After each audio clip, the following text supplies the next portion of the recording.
Hey everyone, this is मेघना and welcome back to my channel. तो आज का वीडियो है part 2 of my previous video, जिसमें मैंने सत रज तम क्या होते हैं ये डिफाइन करते हुए इंट्रोडक्शन दिया था सत रज और तम का। तो आज के इस वीडियो में हम इसी टॉपिक सत रज तम में गहराई से उतरेंगे और जानेंगे कि गुण क्या होते हैं और किस तरीके से ये अहम पर मतलब आपके ईगो पर प्रभाव डालते हैं। तो इसलिए मैंने सोचा कि क्यों ना वेदांत के एक बहुत ही फेमस पॉपुलर टीचर की बातों को लिया जाए, उनकी कही हुई लाइंस के थ्रू डिफाइन किया जाए कि सत रज तम क्या होते हैं। आप कह सकते हो कि उस टाइम के सबसे पॉपुलर टीचर थे अद्वैत वेदांत के, जो कि मॉडर्न इंडिया में इतने फेमस हो पाए, एक मॉडर्न इंडियन ऑडियंस से इतना जुड़ पाए। मैं बात कर रही हूँ none other than Swami Vivekananda की। अभी रिसेंटली स्वामी जी की एक बहुत ही फेमस बुक है, वो मैं पढ़ रही थी। ये आ तो रहा है सांख्य फिलोसॉफिकल टेक्स्ट, जो शास्त्र है हमारा सांख्य, उसी की एक बुक है पतंजलि योगा सूत्र। तो ये पतंजलि योगा सूत्र के कुछ बहुत ही ब्यूटीफुल श्लोकास हैं जो कि ट्रांसलेट किए हैं स्वामी विवेकानंद ने। तो अभी मैं उसी बुक को पढ़ रही थी और तभी ये पूरा सत रज तम का जो कॉन्सेप्ट है क्लियर हुआ मेरे माइंड में। जो लाइंस कही है स्वामी जी ने वो मैं आपको बताना चाहती हूँ। जहाँ श्लोक कह रहा है कि विराम प्रत्ययाभ्यास पूर्वः संस्कार शेषो अन्यः, मतलब देयर इज अनदर समाधि which is attained by the constant practice of cessation of all mental activity in which the चित्त retains only the unmanifested impressions। मतलब इस पूरी बुक में जो योग की, जो मेंटल योग की डेफिनेशन दी है स्वामी जी ने, वो ही है बेसिकली योग is restraining the mind stuff from taking various forms. मतलब जो चित्त है हमारा, उसे स्वामी जी ने इस तरीके से डिफाइन किया है कि वो है माइंड स्टफ। मतलब पूरा जो हमारा मेंटल एक्टिविटी है, पूरा जो माइंड स्टफ है, जिसे आचार्य प्रशांत अहम के नाम से कहते हैं, संबोधित करते हैं बार बार। तो हमारा ये जो पूरा अहम का पूरा टेरिटरी है, ये जो मन है, तो उसे कहते हैं चित्त, और उसे माइंड स्टफ कह के डिफाइन किया है स्वामी जी ने। तो स्वामी जी कह रहे हैं कि योगा और योग is restraining the mind stuff from taking various forms. मतलब रिस्ट्रेन करना माइंड स्टफ को अलग अलग फॉर्म्स ले लेने से, अलग अलग रूप ले लेने से। मतलब जो माइंड स्टफ है आपका, ये पूरा जो कंटेंट है, आपकी जो पूरी चेतना है, जो आपको महसूस होती है, जिसमें आप रहते हैं, जो चेतना है, ये बार बार अपने स्वभाव से दूर हो जाती है और अलग अलग फॉर्म्स ले लेती है। और जो उसका स्वभाव है, जो चित्त स्वभाव है उसका, मतलब शून्य चित्त स्वभाव जो है चेतना का, जब कोई भी फॉर्म नहीं लेती चेतना, मतलब जैसे स्वामी जी ने देखिए यहाँ पे कहा है कि unmanifested impressions in which the चित्त retains only the unmanifested impressions। मतलब जो impressions हैं वो unmanifested हैं चित्त के। जो शून्यता है आपके माइंड स्टफ की, वो unmanifested impressions को समेटे हुई है। वो स्थिति होती है जब जितनी वृत्तियां होती हैं आपकी, वो अनमैनिफेस्टेड होती हैं। वो मौजूद तो होती है, वो इम्प्रेशंस, वो वृत्तियां, वो मौजूद तो होती हैं, लेकिन वो मैनिफेस्टेड रूप में नहीं मौजूद होती। तो जब ऐसा होता है तब योग होता है। तो अब गुण क्या है? ठीक है, यहीं से आ रहा है फिर लिंक कि गुण क्या है फिर। तो ये जो अनमैनिफेस्टेड इम्प्रेशंस हैं, जब चित्त शून्य हो जाता है, तो जो वृत्तियां हैं वो अनमैनिफेस्टेड फॉर्म में रेस्ट कर रही होती है एक तरीके से चित्त में। तो यही होते हैं गुण, यही हैं वो गुण जिसे 3 कैटेगरीज में डिवाइड किया है हमारे शास्त्रों ने, वेदांत ने। जो पहला गुण है वो होता है सत गुण या सत्व गुण, दूसरा होता है रज गुण या रजो गुण या राजसिक वृत्ति भी कहते हैं इसे, और तीसरा होता है तम या तमो गुण या तामसिक वृत्ति। तो अब तमो गुण क्या होता है? ठीक है, जो लोएस्ट गुण है सबसे, वो होता है तमोगुण। तो तमोगुण क्या होता है? तो तमोगुण को भी डिफाइन करते हुए स्वामी जी ने इसी बुक में पतंजलि योगा सूत्रास में बहुत ही प्यारी लाइन लिखी है। जब स्वामी जी ने तमस के बारे में, मतलब तमोगुण के बारे में कहा है, when persons without training and preparation try to make their minds vacant, they are likely to succeed only in covering themselves with tamas, material of ignorance, which makes the mind dull and stupid and leads them to think that they are making a vacuum of the mind. तो यहाँ पे सीधा सीधा modern meditation practitioners पे, जो so call modern spiritual meditation practitioners हैं, उन पे सीधा सीधा ताना कसा है, व्यंग मारा है स्वामी विवेकानंद ने, जब वो कह रहे हैं यहाँ पे कि वेकेंट कर देना माइंड को, मतलब वेकेंट कर देना, ये जो होता है ना कि थॉटलेस हो जाना, मतलब शून्य स्टेट में कर देना चित्त को, ये जब कोई पर्सन विदाउट ट्रेनिंग और प्रिपरेशन के करने की कोशिश करता है, जब कोई इंसान अपने माइंड को वेकेंट करने की कोशिश करता है मेडिटेटिव स्टेट में आने के लिए जबरदस्ती, बिना किसी ट्रेनिंग या बिना किसी प्रिपरेशन के, तो देखिए क्या होता है। तो एक ही तरीके से उनको सक्सेस मिलती है, और वो ये कि शून्य तो नहीं होता माइंड, बल्कि तमोगुण से भर जाता है, तमस से भर जाता है। तमस कवर कर देता है ऐसे माइंड को कि material of ignorance. Okay, Tamas is what? Material of ignorance. और क्या प्रभाव पड़ता है फिर ऐसे चित्त में, ऐसे माइंड में, जब तमोगुण छा जाता है, तमस छा जाता है, तब ये प्रभाव पड़ता है कि माइंड कंप्लीटली डल और स्टूपिड हो जाता है। मतलब, और फिर ऐसा जो इंसान है, ऐसा नहीं कि उसको पता चल जाता है कि भाई ये उसकी डलनेस या स्टूपिडिटी है, ऐसा इंसान और अहंकारी बन जाता है, and it leads them to think that they are making a vacuum of the mind. और ऐसा इंसान सोचने लगता है कि वो सही में मेडिटेट कर रहा है क्योंकि वो किसी थॉटलेस स्टेट में है, लेकिन नहीं, वो मेडिटेशन नहीं कर रहा होता, एक्चुअली में तमोगुण जो है वो भर जाता है उसके माइंड में, उसके चित्त में। तो क्या कहना चाह रहे हैं फिर स्वामी विवेकानंद यहाँ पे? तो देखिए, तमोगुण जो है ना, वो बहुत डेंजरस और खास टाइप का गुण है, ये मैं आपको कहना चाहूंगी।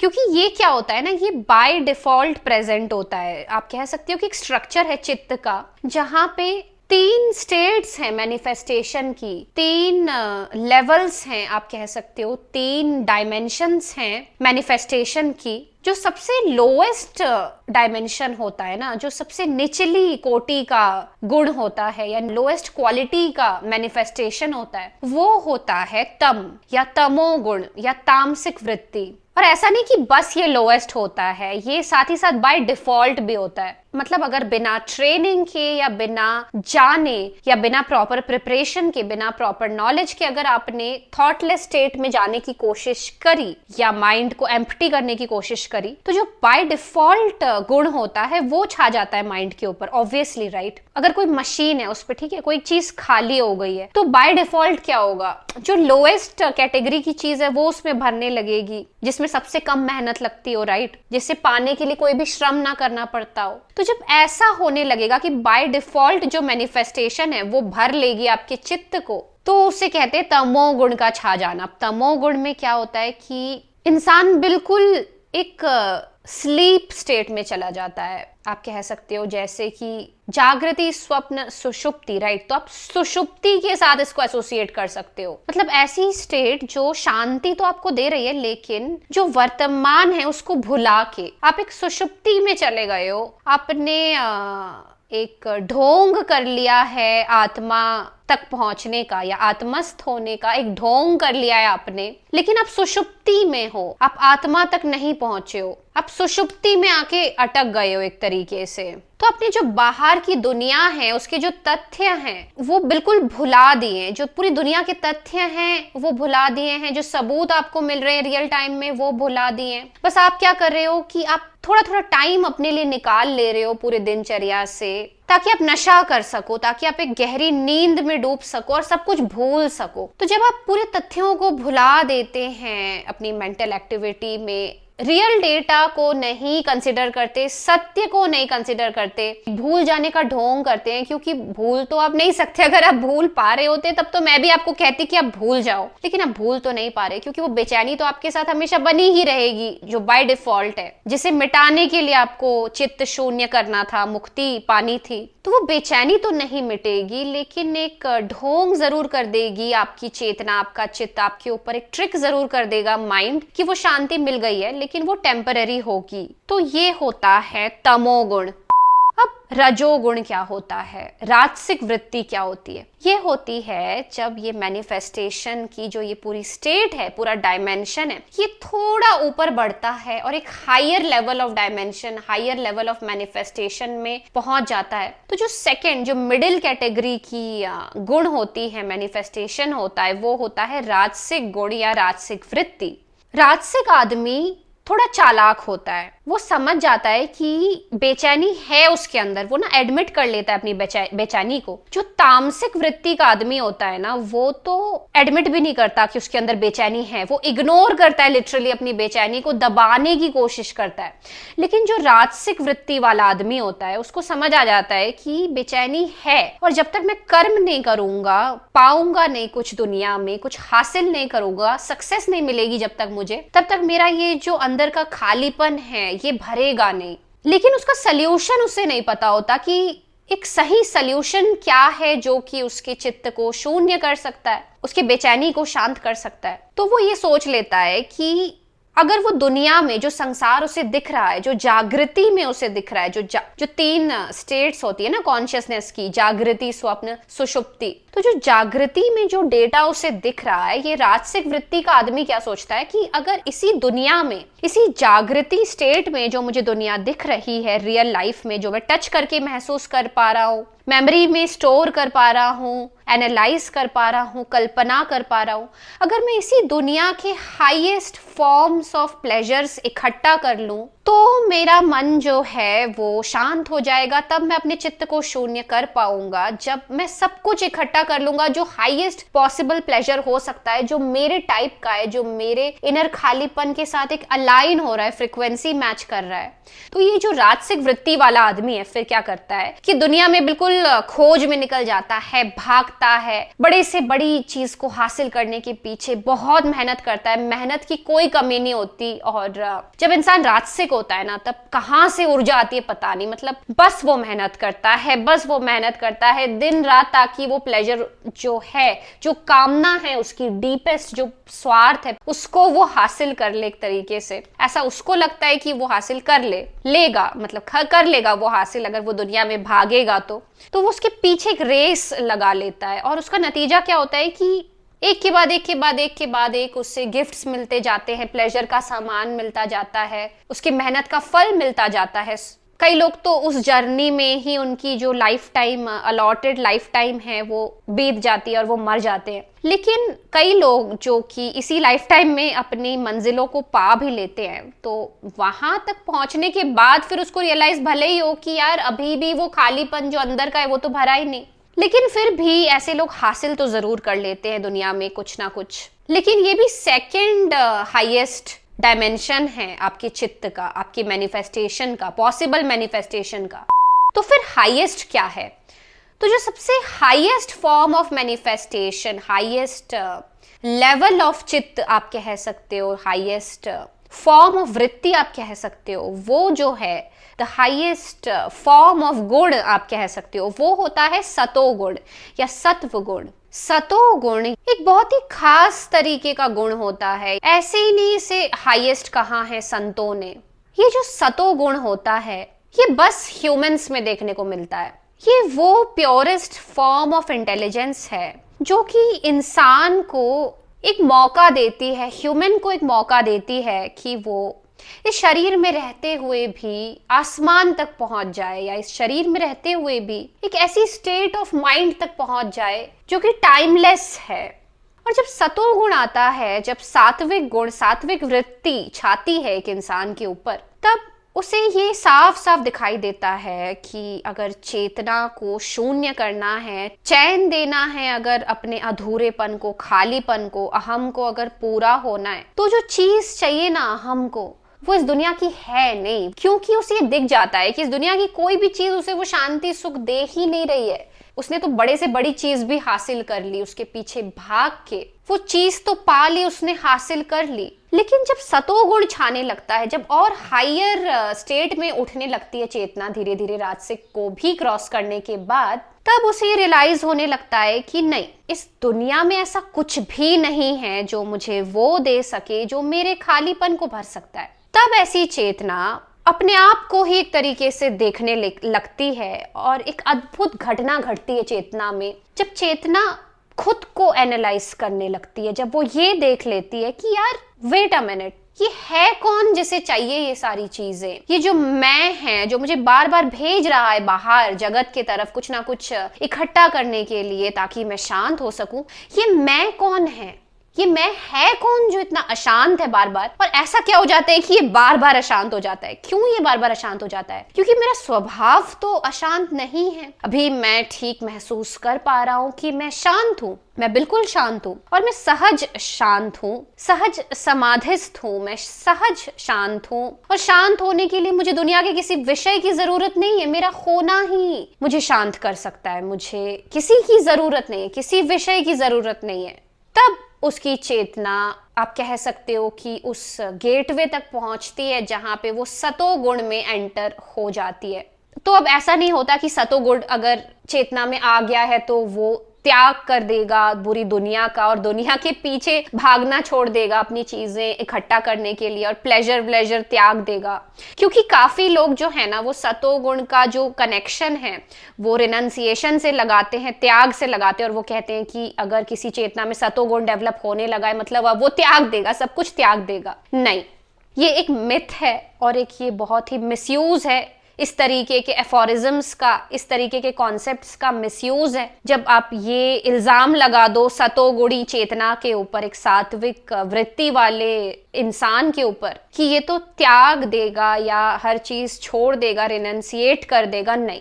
सतोगुण का मतलब ये होता है कि अब ये जो सतोगुणी आदमी है, अब ये समझ गया है कि इसका स्वार्थ किस चीज में है। अब इसको अपना मतलब साफ साफ समझ आ गया है, ठीक है। इसको समझ आ गया है कि भाई ये जो दुनिया है ना, ये बेवकूफ बना रही है मुझे और ये बस अपने काम निकलवाना चाहती है। ये दुनिया, इस दुनिया का कहीं ना कहीं मुझसे स्वार्थ जो है वो जुड़ा हुआ है, कुछ ना कुछ तो चाहते हैं ये विषय मुझसे भी बदले में। तभी ये इतना ज्यादा प्रेरित कर रहे हैं मुझे कि मैं इन विषयों को अपने जीवन में जो है स्थापित कर दूं। इससे और कुछ नहीं होगा, बल्कि इन विषयों को जरूर फ्यूल मिलता रहेगा मुझसे कंटिन्यूअसली, लेकिन मुझे कुछ नहीं मिलेगा। मैं तो अशांत का अशांत ही बना रहूंगा। तो इसीलिए अब ये जो सतोगुणी चेतना है वो बस अपने लिए जीती है और सोचती है कि नहीं, मैं बस उन्हीं विषयों के पास जाऊंगा, उन्हीं विषयों को अपनी जिंदगी में एंट्री दूंगा, उन्हीं विषयों को अपना सब कुछ बनाऊंगा, सब कुछ सौंपूंगा, अपना टाइम सौंपूंगा, जो प्रेजेंट मोमेंट है वो मैं उन्हीं विषयों को सौंपूंगा जिनका प्रभाव मुझ पे अच्छा पड़ता हो। मतलब मैं बिकूंगा नहीं प्रकृति के पास। अगर कोई विषय है जहां मुझे दिख रहा है कि यार मुझे अच्छा लग रहा है ये करके, और जब मैं ये कर रहा हूं तब सबका अच्छा हो रहा है, और क्योंकि सबका अच्छा हो रहा है तो इसीलिए जो प्रभाव पड़ेगा मेरे ऊपर वो भी ऑटोमेटिकली अच्छा ही होगा ना। अगर आप ऐसा कुछ कर रहे हैं जिसका प्रभाव सब पे अच्छा पड़ ही नहीं रहा, तो न्यूटन्स लॉ क्या है कि इनर्शिया, राइट। कोई इनर्शिया आप सामने फेंकोगे तो वो बैक भी आएगी, राइट। तो इसी तरीके से ये भी वर्क कर रहा है कि सतोगुणी चेतना फिर ये सोचती है कि यार मैं अगर कुछ भी कर रहा हूं, ठीक है, तो इसका प्रभाव अगर सब पे अच्छा पड़ ही नहीं रहा तो उसका जो बाउंस बैक होके प्रभाव आएगा, जो उन सारे लोगों की चेतना से आएगा मेरी तरफ, वो भी कैसे अच्छा हो सकता है? वो भी तो बुरा ही पड़ेगा ना। ये देख लेती है एक सतोगुणी चेतना, जो कि एक राजसिक आदमी नहीं देख पाता, क्योंकि राजसिक आदमी हमेशा लालची होके, अंधा होके विषयों की तरफ भागने लगता है। तो वो ये फिर देख लेता है जब, तब वो सोचता है कि यार फिर मैं अपने फायदे का सोचूंगा ना, मैं ऐसे विषयों में ऐसे ही कर्म करूंगा जिसका प्रभाव सब पे अच्छा पड़ता हो, तभी तो मैं शांत रहूंगा ना अंदर से। मतलब अब जो चेतना है वो अंतर्मुखी हो गई है, अब वो बाहरी नॉलेज को नहीं देख रही, वो बियॉन्ड नॉलेज चली गई है। तो ये तो थे ये तीनों गुण, सत, रज और तम।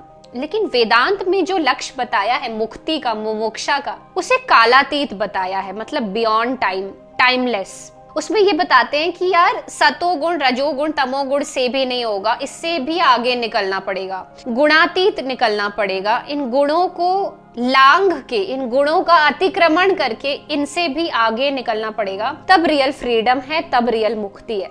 So that was it for this video guys। तो मिलते हैं ऐसी किसी एक और वीडियो में किसी और टॉपिक के साथ।